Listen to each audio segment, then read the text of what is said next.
Assalamualaikum warahmatullahi wabarakatuh, sahabat Go Hijrah.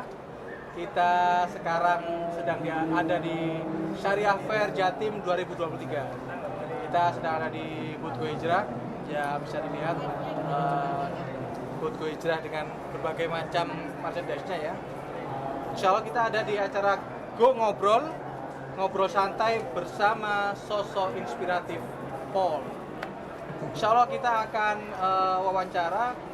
Ini yang hari kedua, kemarin sudah ketemu Pak Eko LGR, dan sekarang insya Allah kita akan bersama Pak Bambang.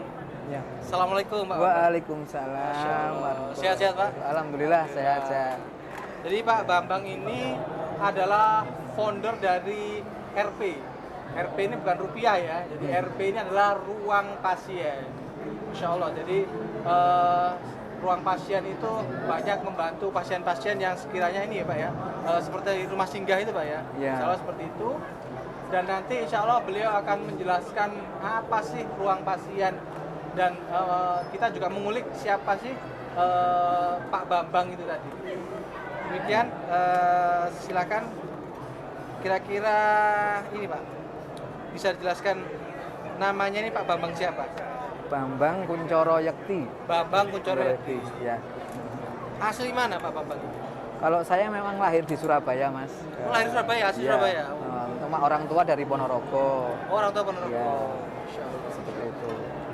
Terus kemudian ini Pak, awal ketertarikan di dunia apa ya, kerelawanan mungkin ya. Yeah. Itu kira-kira sejak kapan Pak?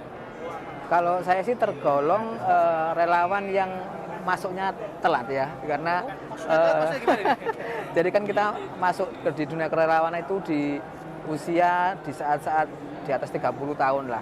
Biasanya kan anak muda kan yang relawan itu. Jadi memang itu yang ada background yang melatar belakangi itu. Kenapa kok saya sampai kejebur lah ke dunia kerelawanan seperti itu. Dan berarti ada momen di mana Pak Bambang ini jatuh hati kepada dunia kerelawanan. Betul. Gimana kira-kira sahabat Go Hijrah ingin tahu Pak Bambang? Iya. Jadi ini mungkin kita berbagi pengalaman ternyata hidup saya memang mungkin sebenarnya juga pas juga ya dengan namanya Go Hijrah ini ya. Karena dulu saya berubah menjadi masuk ke dunia sosial atau kerelawanan itu ya karena itu termasuk hijrah saya juga, karena terus terang saya dulu juga pengusaha dan sempat akhirnya bangkrut. Nah, mungkin boleh tahu usaha apa itu? Dulu saya di jual beli distributor, bukan distributor tapi perawatan di bahan kimia. Oh, bahan kimia. Iya, di water treatment dulu saya. Kemudian bisa sampai jatuh itu gimana Pak? Nah, itu mungkin teman-teman Go Hijrah juga sudah banyak yang mengalami juga ya. Ujung-ujungnya karena riba. Nah, oh, karena riba. Betul. Nah, itu memang benar-benar saya alami, dan itu menjadi akhirnya jadi titik balik hidup saya. Di puncak-puncak kejayaan usaha, Allah mengambil semuanya secara cepat saat itu. Dan kalau boleh tahu berapa digit itu Pak? Wah, lumayan sih. Wah, terasanya berat itu berarti digitnya itu banyak nol-nolnya ke belakang. Iya. Insya Allah semoga Allah ganti Pak ya dengan yang amin, dan insya Allah sudah diganti sama Allah. Masya Allah. Gimana terus Pak? Iya, jadi saat itu memang saya merasa sudah ini kayak akhir, kita nggak ada solusi atau seperti apa ya. Akhirnya di saat titik balik itu saya akhirnya alhamdulillahnya saya kepentok itu akhirnya melihat ke atas, dalam artian ingat Allah. Jadi saat itu sempat juga mengalami dikejar-kejar sama DC segala macam, tukang tagih. Akhirnya saya istilahnya tetap larinya ibaratnya kita itu ke masjid. Jadi istilahnya saya mencoba muhasabah diri seperti apa, dan akhirnya di suatu saat itu tuh saya dipertemukan sama teman-teman yang punya istilahnya backgroundnya berjalan di dunia sosial. Sempat tertarik juga sih itu. Saat itu apa itu Pak? Waktu itu komunitas apa? Saat itu sebelum ketemu beliau ini saya dulu kan akhirnya step by step mencoba bangkit, bertemu dengan teman-teman kayak apa ya dulu itu pengusaha muslim atau apa itu. Usaha muslim. Nah itu akhirnya ketemu sama seseorang ini yang ternyata beliau ada di saat itu di SR. Oh, sedekah rombongan. Ya betul. Jadi beliau sahabat Go Hijrah pernah juga ketemu dan bersinergi dengan sedekah rombongan. Ya. Silakan, Pak. Ya, jadi akhirnya singkat cerita saya mencoba mengikuti. Sebenarnya saat itu belum tahu sih dunia sosial kayak apa. Akhirnya terbetik keinginan untuk ya wis lah saya ikut. Nah, setelah itu mengikuti beliau berkegiatan. Saat itu survei pasien, saya ingat survei pasien pertama yang saya lakukan itu survei pasien glukoma. Jadi matanya hampir keluar seperti itu ya. Dia di pelosok di daerah Betro, di tambak-tambak. Waktu itu saya menyusur sampai saking pelosoknya kan sampai menyusuri tambak buat ke rumahnya, ketemu beliau. Saat itu terus terang saya baru pertama kali ketemu orang sakit yang parah, Mas. Jadi mempunyai apa ya? Kaget juga kan? Tersendiri. Tapi saya amati dengan teman saya ini survei, asesmen segala macam. Beliau dengan bisa dengan mudah memberikan solusi-solusi buat si pasien. Itu membuat dari hati saya itu ternyata, dan itu saya rasakan ada sesuatu yang istilahnya ada sesuatu dalam hati, kepuasan dalam hati bahwa ternyata kita itu kalau mau membantu sesama juga nggak butuh materi juga sebenarnya. Jadi cukup tenaga, pikiran yang kita curahkan memberikan solusi, itu suatu bentuk sedekah yang lain, dan itu memang efeknya memang langsung di hati, dalam artian kita kayak diberi ketenangan lah sama Allah sejak saat itu. Dan itu ceritanya menarik ya, karena pulang dari situ itu langsung hujan deras, Mas. Saya naik sepeda motor dalam kondisi hujan deras. Nggak tahu tiba-tiba saya tergerak, hati saya itu berazam bahwa ya Allah, pakailah tenaga pikiran saya untuk membantu sesama, membantu orang-orang sakit. Saat itu terucap dari diri saya seperti itu, karena kondisi saya saat itu sudah benar-benar terpentok, nggak tahu dan mau ini ngapain. Pak ya, jadi salah satunya kan waktu hujan itu doa yang mustajab. Masya Allah. Dan itu doa mungkin berawal dari hati yang kemudian ingin berazam, ingin menolong orang, ingin bahasanya ya memberikan ini ya, dedikasi diri itu untuk bisa membantu orang lain. Betul. Ya. Setelah dari menolong pasien glukoma tadi. Betul. Iya. Jadi saya sempat berpikiran ternyata ada kepuasan tersendiri. Akhirnya saya bernazar itu, dan alhamdulillah mungkin Allah mengijabah ya saat itu. Sejak saat itu ya sudah kami digerakkan ke istilahnya membantu orang-orang sakit seperti itu, Mas. Dan saya juga baru tahu ternyata banyak sih yatim duafa yang sakitnya itu parah. Orang mesti berpikir ya, nggak punya pikiran yang sakit pasti biasanya kan kanker, tumor, itu orang-orang yang punya, orang-orang yang ternyata bukan, yang malah yang banyak yang sakit itu benar-benar orang yang duafa dan dari pelosok seperti itu. Jadi mereka banyak keterbatasan ya. Nah itulah relawan-relawan ini hadir di situ untuk mendampingi mereka seperti itu. Untuk ini sendiri, Pak Bambang, apakah dulu dari mulai kecil atau kemudian ada melihat orang tua itu sudah mulai ada bibit-bibit suka menolong, itu gimana? Apakah kalau yang saya ingat sih ya, memang ayah saya itu seperti ya mungkin menurun ke saya, jadi sering jalan-jalan, Mas, jadi sering traveling kemana-mana gitu, meskipun naik sepeda motor, tapi memang jadi kan diajak gitu ya? Enggak, saya tahu, jadi dari kecil itu tahu bahwa ayah saya itu orang yang paling sering silaturahmi. Jadi mencari saudara-saudaranya yang sudah lalu beliau langsung mesti berkunjung. Jadi bisa tersambung lagi. Itu yang saya petik pelajaran, dan itu memang sangat bermanfaat beneran, dan itu menjadi yang bisa saya petik dari situ.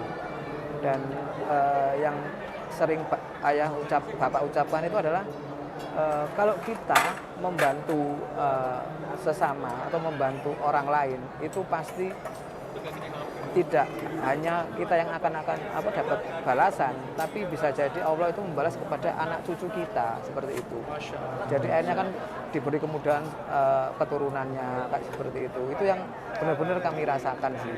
Masya Allah. Memang itu yang kami petik dari Bapak almarhum terutama. Jadi dari awal ketika kemudian momennya ketika harus tergelincir dengan hutang sedemikian banyak, Ya. dengan kemudian mau kerja apa nih karena harus juga bingung tadi, ternyata ketemu dengan dunia relawan, teman-teman sedekah rombongan tadi. Tapi awal kali dulu langsung koordinator atau masih helper Pak? Bukan, saya dulu masuk di saat itu di saat rumah singgah SR itu tidak ada driver ambulan. Oh, awal Saat jadi itu. driver. Iya, saya dulu jadi driver ambulan, terus sempat ngurusi rumah singgah dan alhamdulillah jadi koordinator wilayah saat itu. Seperti itu sih. Jadi sahabat semua ada tahapannya ya. Jadi tidak kemudian ujuk-ujuk bisa jadi koordinator, jadi pemimpin, semuanya dari tahap bertahap sehingga kemudian Pak Bambang bisa menjadi koordinator waktu itu di sedekah rombongan ya. Nah, ini kita mulai tanya nih, di ruang pasien sendiri itu berdirinya kapan? Kalau ruang pasien sendiri itu di 2019 di bulan Juni. Juni. Oh, Juni. Barusan ulang tahun kemarin. Wah. Yang keempat.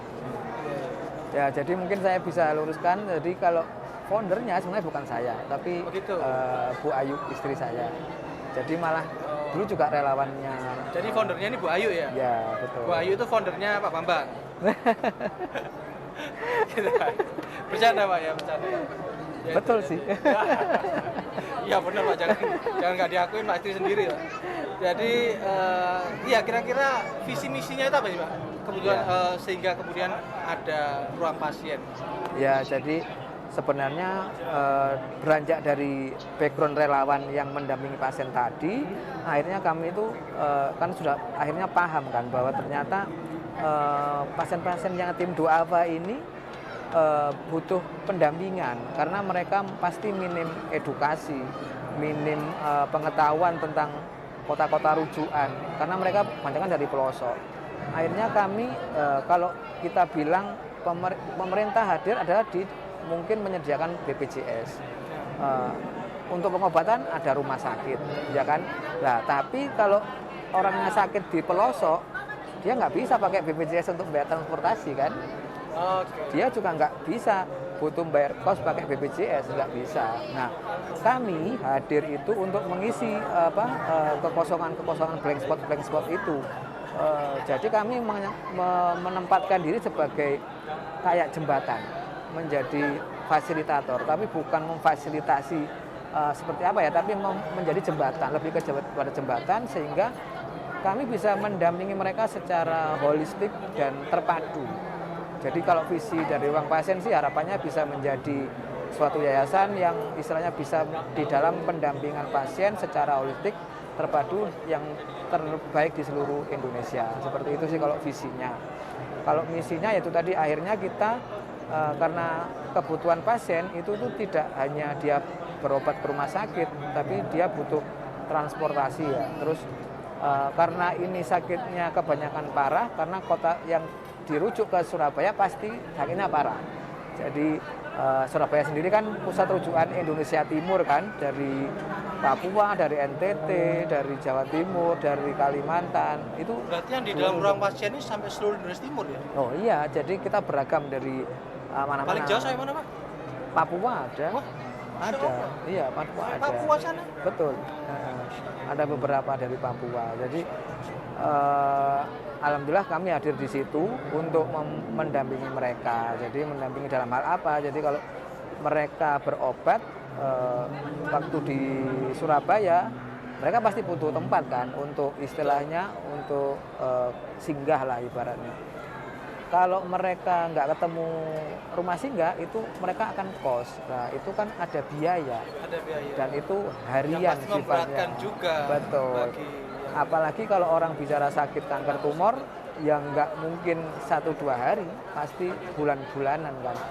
Nah, itu satu. Kita memfasilitasi dalam hal rumah singgah. Terus dua, dalam hal antar jemput ambulan. Jadi kami ada ambulan yang mengantar mereka dari rumah singgah ke rumah sakit waktu mereka berobat. Fasilitasnya macam-macam, tidak hanya tempat Betul. tinggal saja, tapi juga antar jemput pasien tadi Pak ya. Betul. Dan waktu mereka di rumah sakit, kita ada relawan yang mendampingi mereka. Jadi kan kadang mereka pasti takut ya, ini rumah sakitnya besar, terus di kota Surabaya, itu kita ada relawan yang mendampingi mereka. Jadi Kira-kira sampai berapa orang Pak yang berkecimpung di ruang pasien relawannya? Kalau total sekitar 25-30-an lah ya. Itu dari kalangan yang orang tua-tua atau muda-muda? Alhamdulillah justru kebanyakan anak-anak muda Mas. Jadi Masya Allah ya. ya, jadi saya sangat bersyukur. Jadi mereka kebanyakan kalau yang staff tuh kebanyakan dari pertama lulus kuliah, ada yang lulus SMA, yang relawan pun juga ada, SMA juga ada. Jadi ada yang mulai kelas 2 itu jadi relawan untuk mendampingi. Jadi sahabat Go Hijrah, Masya Allah beliau ini memberikan ruang bagi anak-anak muda yang sekiranya mau cari aktivitas yang nggak kalah keren lah sama kemudian apa ya, kayak sekarang ini teman-teman kan bisa biasanya nyari jadi gamers, jadi kemudian anak band atau apa. Tapi ini di sini ada peluang kita bisa keren lewat apa? Lihat nolong orang. Lihat mana? Ya ruang pasien. Jadi Masya Allah ruang pasien ini jadi wahananya anak-anak muda juga ya untuk kemudian bisa bermanfaat bagi banyak orang.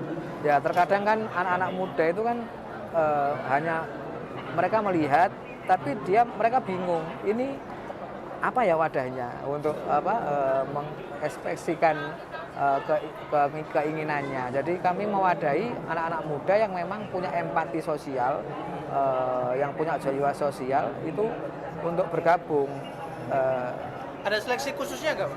Sebenarnya ada, itu cuma gini. Saya pasti kalau ada kan kita minimal buka oprek nih. Ngobrol lah ya. Nah, pasti yang saya tanyakan seperti ini. Pak mau jadi relawan, monggo langsung datang saja ke rumah singgah. Saya pasti kasih tantangan seperti itu, Mas. Karena itu penting. Seorang relawan kalau yang mau jadi relawan itu banyak, Mas. Sering ngomong pengen jadi relawan bla bla bla bla. Tapi begitu saya suruh, ya sudah datang saja ke rumah singgah. Tiba-tiba Jarang hilang komunikasi. Seperti itu sering. Jadi saya seleksinya begitu aja kok, gampang. Begitu kita lihat, oh dia datang, oke, itu sudah saya acungi jempol. Karena saya ngalamin Mas, jadi itu butuh keberanian ekstra.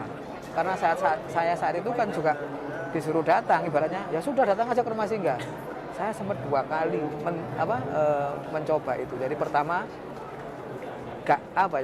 sakitnya nggak jadi. Tapi begitu kedua, saya nekat masuk rumah singgah. Yang saya temui ternyata malah yang pasien di saat itu juga mata itu yang paling parah di situ. saya temui. Tapi akhirnya bisa sembuh atau meninggal ya? Sudah bisa sembuh, alhamdulillah. Jadi tapi itu paling parah waktu itu. Iya, paling parah. Alhamdulillah sekarang sudah di Kalimantan. Nah, itu juga suatu kenangan tersendiri sama beliau. Karena pertama kali ketemu ya beliau ini di rumah singgah. Dan itu sebenarnya kalau kita bicara orang sakit apa-apa, terus sakit yang parah-parah, mungkin sebagian anak-anak muda menganggap di mana asiknya gitu kan ibaratnya. Nah, tapi itu sebenarnya kalian bisa merasakan keasikannya itu kalau sudah terjun ya. Jadi keasikannya itu justru saat kita mendampingi di rumah sakit, Mas. Jadi saya dulu sempat pengalaman pertama terjun itu langsung diperintah, Pak Bambang dampingi pasien A ya dari Madura saat itu. Itu sebatang kara beliau dan lansia lagi. Terus parahnya lagi nggak bisa bahasa. Jadi nggak bisa bahasa gimana? Nggak bisa bahasa Indonesia. Oh, dari mana? Daerah mana? Madura. Jadi, iya. Kan akhirnya dan saat itu saya juga nggak tahu sama sekali nggak pernah masuk Sutomo, nggak tahu seperti apa. Tapi itu justru yang menjadi tantangan. Ya. Dan mungkin saya karena berazam tadi, akhirnya ya sudah saya tetap mendampingi beliau. Saya ke sana, akhirnya apa? Jadi jadi sebenarnya juga jangan perlu bingung juga ya, karena kita sebagai orang-orang yang lebih berpendidikan pasti bisa tanya kan, ibaratnya seperti itu. Dibandingkan mereka yang ibaratnya memang pasti ada keterbatasan bahasa dan lain-lain. Jadi kita modalnya ya keberanian saja untuk bertanya. Jadi tanya aja ke petugas, ke bagian-bagian rumah sakit. Pertama bingung ya bingung, tapi akhirnya kita jadi paham gitu. Dan itu merupakan suatu ilmu yang kita nggak bisa didapat dari manapun. Jadi kebanyakan relawan-relawan pendamping pasien kami itu justru dari orang-orang yang backgroundnya bukan medis. Jadi orang-orang biasa yang akhirnya mereka itu karena sering mendampingi pasien jadi paham, Mas. Jadi seperti saya sendiri ini dulu lulusan teknik kimia, tapi nggak ada hubungannya sama kesehatan kan. Tapi akhirnya saya jadi paham bahwa oh kalau sakit ini itu istilahnya ini, terus oh kalau ini berarti butuh waktu sekian untuk proses lab-lab, habis itu oh ada tindakan, terus seperti itu jadi tahu. Jadi gitu. Learning by doing, Pak ya. Betul. Jadi belajarnya itu dari pengalaman-pengalaman. Iya, dan jadi gitu, sahabat, itu keasikannya. Bahasanya di dunia kerelawanan, terutama pasien dan sakitnya tadi, bahasa Pak Bambang adalah nggak usah banyak teori lah. Ya, just do it. Just do it. Nah, duit bukan duit ini ya, mendoku ya, tapi melakukan. Ya. Jadi akan ada banyak hal-hal yang bisa dirasakan dari apa ya, trial error ya. Jadi mungkin pernah salah terus kemudian diperbaiki, salah lagi diperbaiki sampai kemudian jadi expert ya. Betul. Jadi profesional. Terus gini Pak, seandainya nih saya ada pasien yang mau misal kesulitan untuk syarat-syarat masuk ke menjadi pasien di ruang pasien seperti apa sih?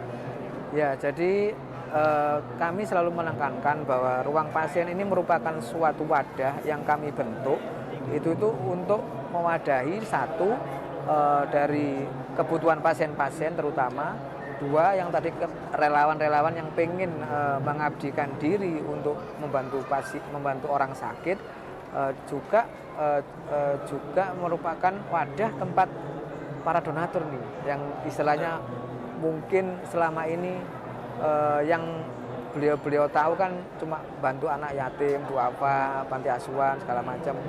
Tapi ini ini pos baru itu tadi ya. dan plus ini yatim, duafa, sakit ya kan, yang lagi sakit. Jadi harapannya ini bisa menjadi wadah buat semua, dan untuk istilahnya itu melaporkan itu tuh kita istilahnya sekedar lewat telepon aja bisa. Jadi dan alhamdulillahnya itu kami sudah kalau dalam hal diketahui oleh komunitas sosial, terus lembaga sosial banyak itu, sinergi juga Pak ya. Iya, jadi semua pada insya Allah alhamdulillah sudah pada tahu. Jadi akhirnya kalau mereka itu ada misal ada informasi orang sakit langsung ruang pasien, nah gitu. Itu sebenarnya itu yang menjadi impian kami ya, karena kami berharap kalau orang butuh bantuan pendampingan ke kami seperti itu. Itu bukan kami berharap nama ruang pasien yang besar, tapi kami berharap kemanfaatan ruang pasien yang besar gitu kalau saya pribadi ya.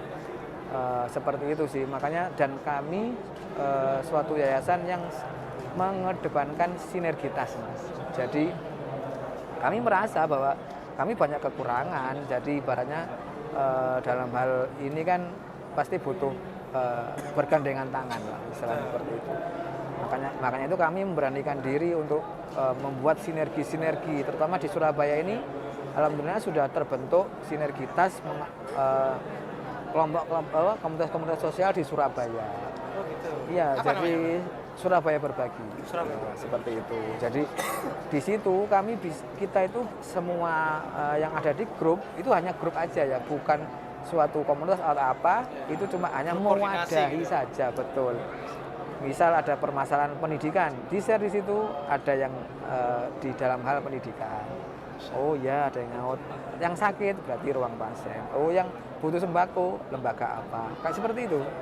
Jadi kan meringankan saling ya. mengisi satu sama lain. Betul. Sesuai dengan potensi-potensi yang mereka punya. Betul, iya. kan ada istilahnya kan fastabikul khairat ya. Nah, Lomba-lomba itu tadi. nah, kalau itu sih mungkin ya yang dimaksud Allah di sini berlomba-lomba itu, kalau lomba itu kan kesannya kan harus ada pemenang kan. Nah, mungkin yang dimaksud Bahasanya Allah ini gotong royong lah. betul lebih ke arah apa ya istilahnya tuh pol-polan untuk membantu, seperti itu kan, bukan berlomba untuk dulu-duluan. Nah, karena itu sempat terjadi Mas. Jadi di era-era yang lalu itu memang komunitas sosial pada istilahnya itu mementingkan benderanya sendiri-sendiri ya kayak gitu ya. Tapi alhamdulillah sekarang bisa guyup. Nah, seperti itu. Jadi bisa saling sharing seperti itu. Sampai pun lembaga-lembaga besar juga sudah seperti itu sekarang. Iya, sudah. Terus gini Pak Bambang, kira-kira selama ruang pasien berdiri nih, ada ini nggak, kisah yang menarik yang kemudian bisa dibagikan di sahabat Hijrah? Ya, kalau kisah menarik ini ya sebenarnya banyak sih ya. Salah satunya atau salah dua? Silakan. Ya, kalau apa yang istilahnya membuat kita senang itu adalah jika kita melihat yang kita bantu itu bisa sembuh, bisa survive. Itu suatu rasa yang itu yang diberikan Allah, itu rasa yang sudah tidak bisa dilukiskan dengan kata-kata lah. Kita tidak bisa mengungkapkan dengan kata, tapi memang itu benar-benar ada rasa yang kita sangat apa ya seneng atau apa gitu loh Mas. Jadi itu yang membuat kita akhirnya ketagihan untuk istilahnya itu terus membantu mereka. Karena begitu mereka, nah ini yang istilahnya menjadi bayaran relawan adalah ucapan terima kasih dan senyum para pasien-pasien ini yang kita bantu. Itu suatu yang wah nggak ada duanya lah. Jadi koyok itu wis melebihi dari segalanya. Masya Allah. Jadi Seperti menjadi itu. kepuasan yang tidak bisa digambarkan dengan kata-kata gitu Pak ya? Iya, benar. Ataupun nilainya mungkin jauh lebih ngena daripada uang atau Betul. rupiah gitu ya? Iya. Dan itu realnya itu begini. Jadi kan mereka sudah merasa terbantu ya waktu kita bantu di rumah singgah. Enaknya dan ini asiknya mungkin ya. Asiknya jadi relawan ini adalah kalau kita pergi kemana-mana itu pasti punya saudara. Ya kan, maksudnya Menarik akhirnya ini. Maksudnya gimana nih Mas? nah, jadi begini kan, mereka ini dari mana-mana nih, asalnya ada yang dari Bondowoso, dari Jember, dari Bali, ada juga Banyak daerah lah. banyak lah. Waktu kita berkunjung ke sana, misal kita ada kegiatan lah ke sana. Kan ngantar pasien ke sana gitu. Nah, betul, itu biasanya seperti itu, ngantar pulang nih. Ngantar pulang. Nah, begitu di sana, Pak, mampir, nah, kayak gitu, disuruh mampir. Nah, terus lagi kalau kita waktu di daerah nih, misal Bondowoso, mungkin kita mengantarkan di pasien A ya, terus nanti mungkin jenguk di pasien B dan C. Itu di setiap rumah pasti kita disuruh makan. Masya Allah. Itu suatu bayaran seorang relawan di situ sih. Jadi benar-benar merasa tersanjung lah kita itu ya. Itu yang membuat semacam kita ini Pak ya, membuat atau apa ya, bertemu dengan banyak keluarga baru gitu. betul ya. Jadi nggak perlu khawatir kalau kemana-mana itu.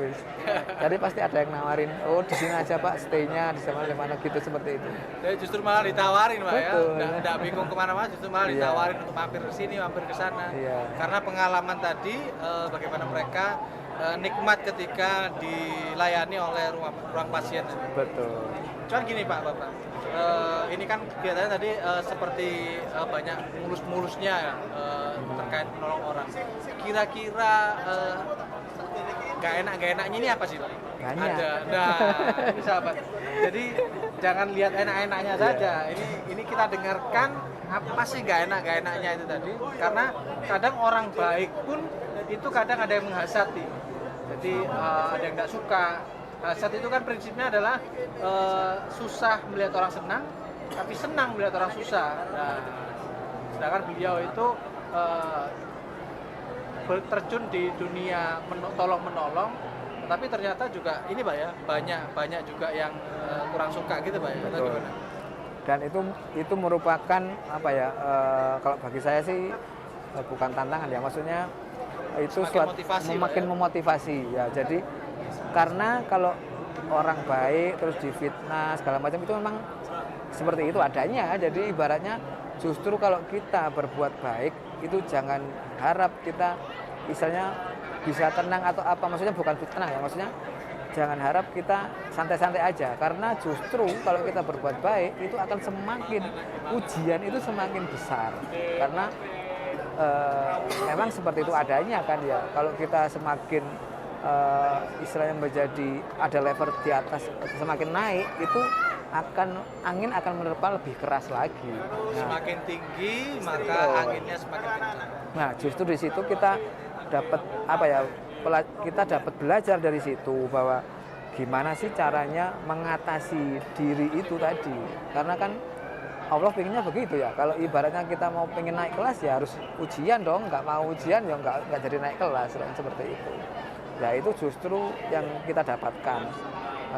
Tapi semua itu tadi itu istilahnya kalau itu banyak ya istilahnya seperti itu, sindiran apa sampai fitnah segala macam. Tapi begitu yang seperti saya bilang tadi, ada pasien yang dengan tulus mengucapkan terima kasih, terus istilahnya itu menganggap kita keluarga, itu suatu itu kayak hilang semua gitu ibaratnya. Jadi ibaratnya itulah bayaran real seorang relawan itu di situ, kepuasan tersendiri di situ. Sama Bang, saya ini kemarin kan dapat info. Jadi ada sahabat kita yang kemudian sempat aktif juga di ruang pasien. Beliaunya bercerita bahwa ada orang yang apa ya bahasanya itu kurang suka sama ruang pasien, bahkan ada mengeluarkan kata-kata yang mungkin kurang bisa diterima sama teman-teman di ruang pasien.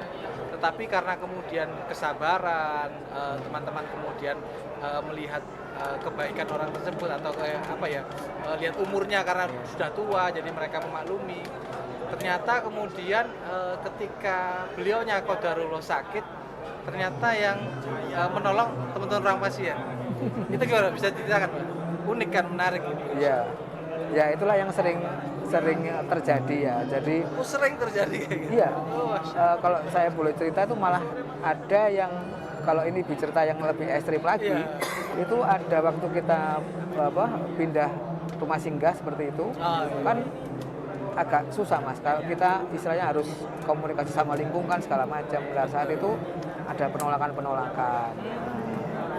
Ini memang salah satu PR kami ya untuk mensiarkan mengenai rumah singgah. Jadi sebenarnya yang kami tampung ini kan bukan penyakit menular. Nah, kalau kami kan juga ibaratnya juga butuh safety kan.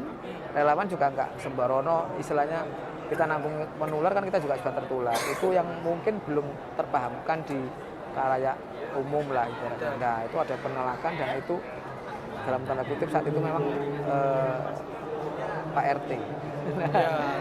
Nah, setelah itu qadarullah Pak RT-nya meninggal, Mas. Siap. Butuh ambulan. Cari ambulan susah. Akhirnya ya sudah nembung kita akhirnya kan. Jadi akhirnya saat itu sampai 2 unit ambulan itu ngawal beliau ke makam. Seperti itu. Jadi memang itu yang seperti saya bilang itu ujian ya. Kalau kita bisa bersabar menghadapinya, insya Allah itu akan diselesaikan sama Allah gitu. Kita nggak usah perlu dikasih momen sama Allah ya. Dikasih momen untuk kemudian bisa mencairkan suasana. Betul. Membuktikan bahwa ternyata apa yang dilakukan teman-teman ini benar-benar kebaikan. Betul. Bukan seperti yang dipersangkakan tadi ya. Makanya nggak perlu pusing kalau istilahnya ada fitnah, gunjingan segala macam, tetap jalan aja. Berarti harus itu harus dadanya harus lapang Pak ya. Betul. Masya Allah. Nah itu yang telinganya harus tebal tadi. Betul. Karena memang di sini memang kita nggak boleh terlalu baper ya istilahnya. Untuk menolong orang itu memang kita harus bisa berpikir secara nurani ibaratnya seperti itu. Nah itu sahabat, jadi kalau mau menolong orang, kalau mau jadi relawan jangan baperan. Ya, nanti dia ada kemudian diomongin sedikit sudah melempem kayak kerupuk itu tadi ya. Jadi relawan itu harus benar-benar fight, benar-benar kemudian hatinya lapang, telinganya juga bisa tebal, karena banyak juga yang kemudian tantangannya tadi. Ya, justru sebenarnya kata-kata tadi bisa dibalik begini, Mas. Kalau bisa, kalau pengen menjadi orang yang bisa tebal, bisa nggak gampang emosian, jadi relawan. Masya. Ya, karena kan Betul, memang betul. ujiannya banyak ya. Jadi Salah itu satu treatment sebenarnya. ya Betul. untuk bisa apa melapangkan hati atau menebalkan telinga adalah jadi relawan. Betul. Siapa? Kemudian ini kalau ada teman-teman sih yang seandainya mau bikin seperti ruang pasien, gimana ya? Apa ya kira-kira yang dipersiapkan untuk bisa selain mental yang kuat tadi apa Pak? Ya, jadi pertama kami membuka diri pada siapapun untuk satu bersinergi, satu berkolaborasi sama bergabung ya. Jadi Sudah ada berapa tempat sih Pak ruang pasien itu? kalau ruang pasien sendiri sudah ada di Surabaya, di Solo, di Malang, NTT, Bondowoso. Sampai NTT sahabat. Ya, jadi NTT itu perwakilan relawan di sana ada. Jadi NTT di mana ya Pak? Kan ada 3 pulau ya. itu yang di Timor, Pulau Timor. Oh iya. Bukan di Floresnya. Iya betul. Itu dulu kami ketemu orang-orang relawan-relawan hebat saat kita membantu bencana yang saat itu loh, yang Seroja itu. Oh iya. Kita sempat turun, Insya Allah. terus ketemu anak-anak muda ini yang memang terus akhirnya sampai waktu kita pulang mereka saya mau nih jadi relawan RP di sini. Nah, sudah sampai sekarang. Jadi akhirnya mereka lah yang sekarang ini sering ngirim pasien akhirnya seperti itu, membantu pasien-pasien di sana, kami memfasilitasi seperti itu. Sebenarnya kalau orang berpikir pasti yang sering orang tanyakan itu seperti ini Mas. Kalau dengar seperti ini ya atau lihat ruang pasien sudah seperti ini, pasti mereka bilang itu duitnya dari mana? Itu sering tuh ditanya. Sekarang saya tanya lagi, itu duitnya dari mana? Ya sahabat. Kita tanya lagi, itu duitnya dari mana? Nah, jawabannya masih sama ya, dari Allah. Masya Allah. Itu jawaban yang paling real bahwa rizku minallah. Jadi rezekinya itu ya dari Allah. Ketika ada orang sakit, pasti akan ada juga kesembuhan. Dan di situ ruang pasien hanyalah menjadi wasilah, yang mana wasilah tersebut dipilih untuk kemudian jadi ini ya media untuk teman-teman bisa berkreasi menjadi relawan di situ. Ya, itu kita hanya sebagai wasilah tadi sudah benar ya. Jadi kami ini hanya ibaratnya pion-pion yang digerakkan sama Allah. Jadi kami menganggap kami ini karyawannya Allah gitu istilahnya. Jadi yang kami pegang teguh adalah saya pribadi juga dari dulu kami tidak pernah menolak pasien. Jadi saya anggap telepon kalau ada orang telepon butuh itu berarti yang nyuruh Allah, pasti kan, nggak mungkin hal yang terjadi di dunia ini nggak itu kan. Nah, dan itu standby terus Pak ya, 24 jam ya? Harus. Wih, Masya. Iya, jadi 26 jam. Jadi seperti itu ya. Terus ini Pak, kira-kira ruang pasien ini media promonya apa aja Pak ya? Supaya teman-teman sahabat Go Hijrah ini bisa tahu kira-kira mau mengakses ruang pasien ini seperti apa? Oh iya. Tadi belum saya jawab ya, yang gimana sih menjadi ruang pasien? Iya, gimana? Jadi begini, kami membuka diri ya buat sinergitas yang seperti dibilang tadi. Jadi kami tetap punya keterbatasan. Jadi kami itu berada di fokusnya adalah di pusat-pusat rujukan. Jadi kayak Surabaya, Solo, Malang itu pusat rujukan ya.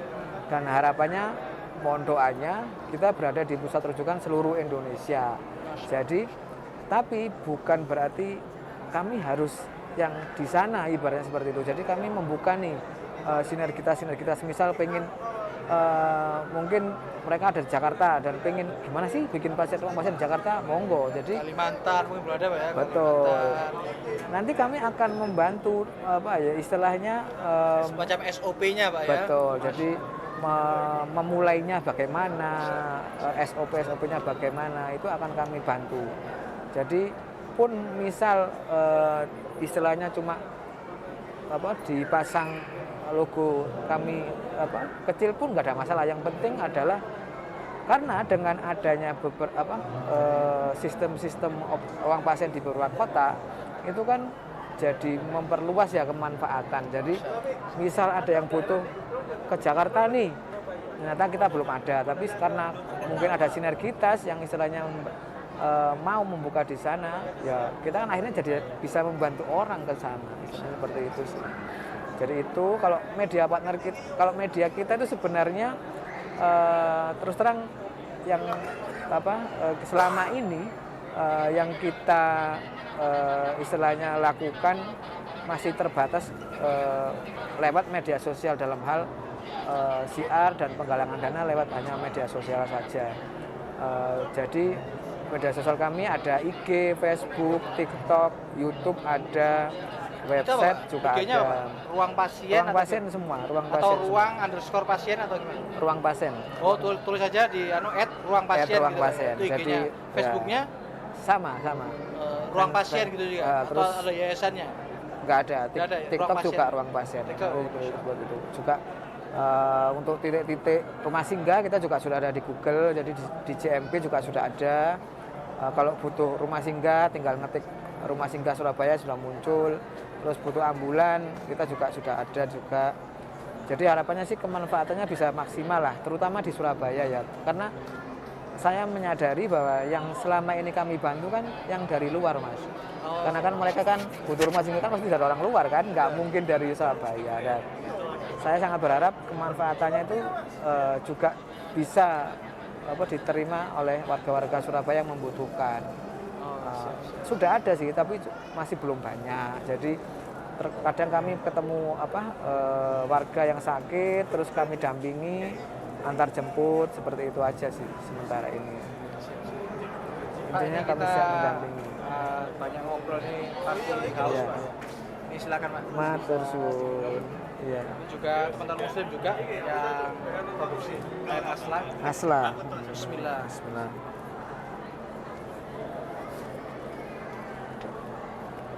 Mantap Pak ya, seger Pak ya.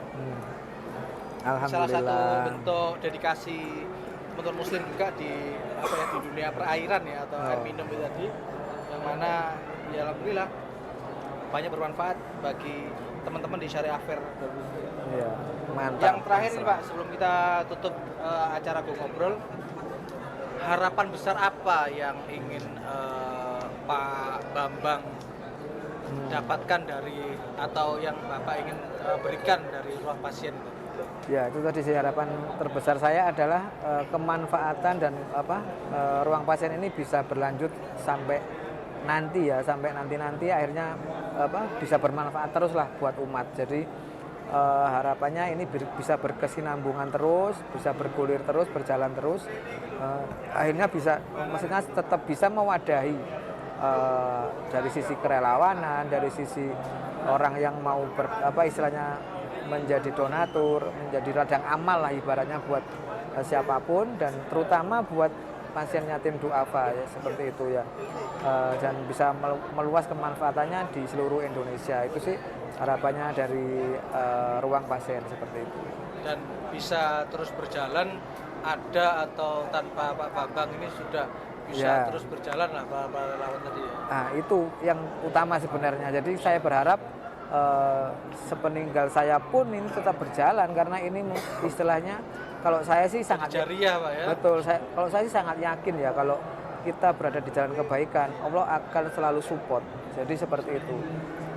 Kalau makanya tinggal gimana sih kita itu meniatkan diri dan benar-benar istiqomah dan sungguh-sungguh melakukannya. Insya Allah support akan selalu diberikan sama Allah, seperti itu.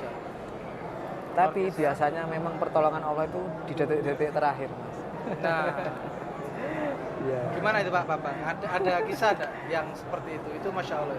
Ya, ini sebenarnya kisah sepele. Ini juga mengenai mungkin bisa menginspirasi ya. Jadi terkadang kita tuh sering dengar bahwa kalau membantu orang itu akan dibantu sama Allah atau akan dicukupkan sama Allah. Itu saya benar-benar membuktikan itu di saat tadi itu sering kepepet. Jadi saat saya waktu itu sering pas jadi relawan itu tuh kan naik sepeda motor kemana-mana. Dan tapi kan kita nggak ada, saat itu nggak ada kerjaan kan, ibaratnya nggak ada pemasukan. Akhirnya sering mogok Mas. Jadi sering kehabisan bensin, dan mogoknya itu bukan mogok tapi kehabisan bensin. Kehabisan bensin. Nah. Karena tidak ada uang untuk beli bensin. Nah, di saat mogok itu tuh tiba-tiba ada yang membantu. Ada aja yang membantu. Ada yang membantu. Lah, yang anehnya itu pas orang yang saya istilahnya itu membantu saya itu bilang, itu yang suatu yang hal yang menjadi ibrah pada saya. Jadi orangnya bilang, loh Mas, itu malam-malam kejadiannya. Pada itu malam mogok, terus saya dibantu sama dia. Mas, sampai niku sering bantu orang ya Mas? Loh, maksudnya gimana? Saya sampai kaget. Kok orang ini bilang begitu gitu loh? Kenapa Pak? Iya Mas, soalnya kok kayaknya saya itu ada yang menggerakkan untuk membantu sampean gitu. Itu pertama ya, seperti itu. Itu mungkin belum sampai ke hati saya. Terus jalan lagi, kejadian lagi Mas, 2 kali.